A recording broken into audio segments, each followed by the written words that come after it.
नमस्कार मित्रांनो, rebel star फार्ममध्ये सर्वांचं स्वागत आहे। तर व्हिडिओमध्ये मागच्या सांगितल्याप्रमाणे आपण म्हणजे सोमवारी आता बोकडांची विक्री करण्यासाठी आलेलो होतो। बघू शकता आपले 3 बोकड आणि जे होते होंड्या शेळीचे ते आता विक्री झालेले आहेत। आणि महत्त्वाचं म्हणजे विशेष इथून पुढं 30 ते 40 किलोमीटर नळदुर्ग असे गाव आहे जवळ, आणि तिथून आपल्याला खास सबस्क्रायबर भेटायला आलेले होते।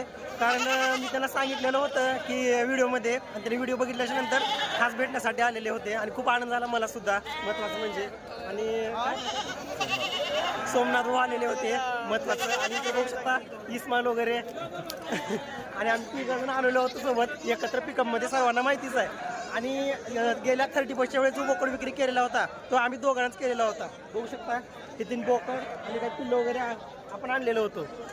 तर सध्याला बाजार एवढा जबरदस्त आहे, सध्याला मागणी जर विचार करायला गेलं तर 10-10.5 पर्यंत मागणी येते आपल्या बोकड्यांना। म्हणजे आता 10.5-11 हजारपर्यंत सोडायची इच्छा आपली, कारण कसं आहे बोकड थोडंसं मार्क वगैरे आहे। तर बघू शकता आपली सबस्क्राईब वगैरे आलेले आहेत महत्त्वाचं म्हणजे। आणि सकाळपासून म्हणजे सौदा सोबतच होते माझ्या, पण मला लक्षात येत नव्हतं, मग आता आल्यानंतर लक्षात आलं ते भेटण्यासाठी आलेले होते म्हणून।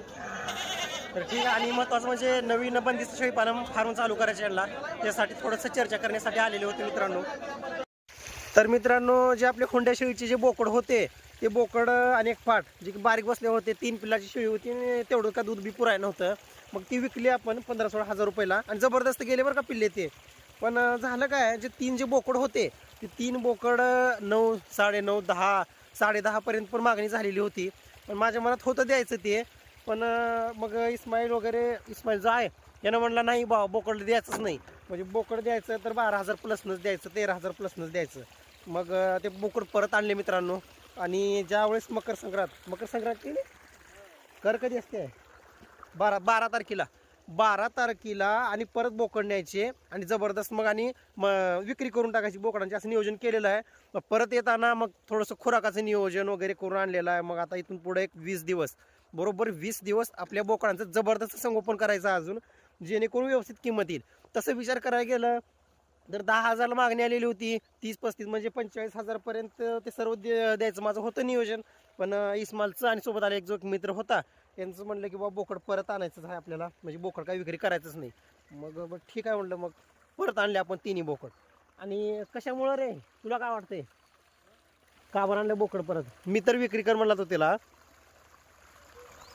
पण त्याने म्हणला की बाबा मागणी व्यवस्थित झालीच नाही बोकडाला, त्याच्यामुळं परत आणले मित्रांनो। आता फक्त एवढंच हे कमीत कमी 12,000 प्लस आता जातीलच 100%, 12,000 13,000 100% ह्या 20 दिवसामध्ये असं संगोपन होईल की 100% बोकड जातील मित्रांनो। तसं विचार करायला गेलं तर बाजार एकदम जबरदस्त भरलेला होता बरं का, कारण आता 31चा बाजार आहे, आता 29 तारखेचा एक बाजार असतो, नंतर 5 तारखेचा एक, हे 2 बाजार नाही, डायरेक्ट 12 तारखेला म्हणजे 14 तारखेला संक्रांत असते आणि त्याच्यानंतर असते कर। मग त्याच्या अगोदरचा जो बाजार आहे त्या बाजारी एकदम जबरदस्त आपण बोकडाची विक्री करायची आहे। आणि कशा पद्धतीने विक्री होते, किती हजाराला विक्री होते, त्या सर्व गोष्टी जाणून घेण्यासाठी रेबल स्टार फार्मला सबस्क्राईब करून घ्या। आणि महत्त्वाचं म्हणजे बोकड तर तुम्ही सर्वांनी बघितलेलेच आहेत। बघा, एका गावरान शेळीचं 5-5 महिन्याचे बोकड आहेत, एक बोकड 6 महिन्याचं आणि बाकीचे बोकड 2-5 महिन्याचे आहेत।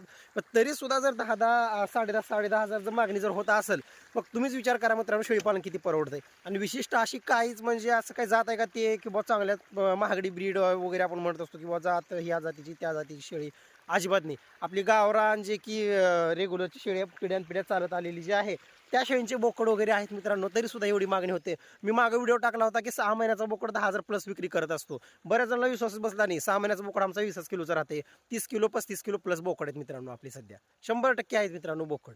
मग असं जर संगोपन जर झालं तर शेळीपालन परवडते, बंदिस्त शेळीपालन कधीही लक्षात असू द्या। हे बघा, संगोपन अत्यंत महत्त्वाचं आहे, विक्री व्यवस्थापन जे आहे। आता विक्री जर म्हणलं इस्माईल वगैरे, मी प्रत्येक वेळेस इस्माईलच्या हातानेच विक्री करत असतो बोकडांची, पण संगोपनाचं संपूर्ण मी बघत असतो मित्रांनो।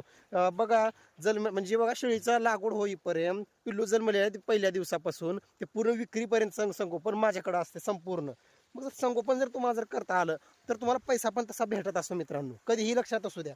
जसा माल आहे तशी किंमत त्याला भेटत असते। आणि हे सर्व गोष्टी म्हणजे संगोपन वगैरे शिकण्यासाठी रेबल स्टार फार्मला सबस्क्राईब करून घ्या, व्हिडिओला लाईक करत चला, शेअर करत चला। भेटू पुढच्या व्हिडिओमध्ये, थांबू इथंच, तोपर्यंत जय हिंद, जय महाराष्ट्र।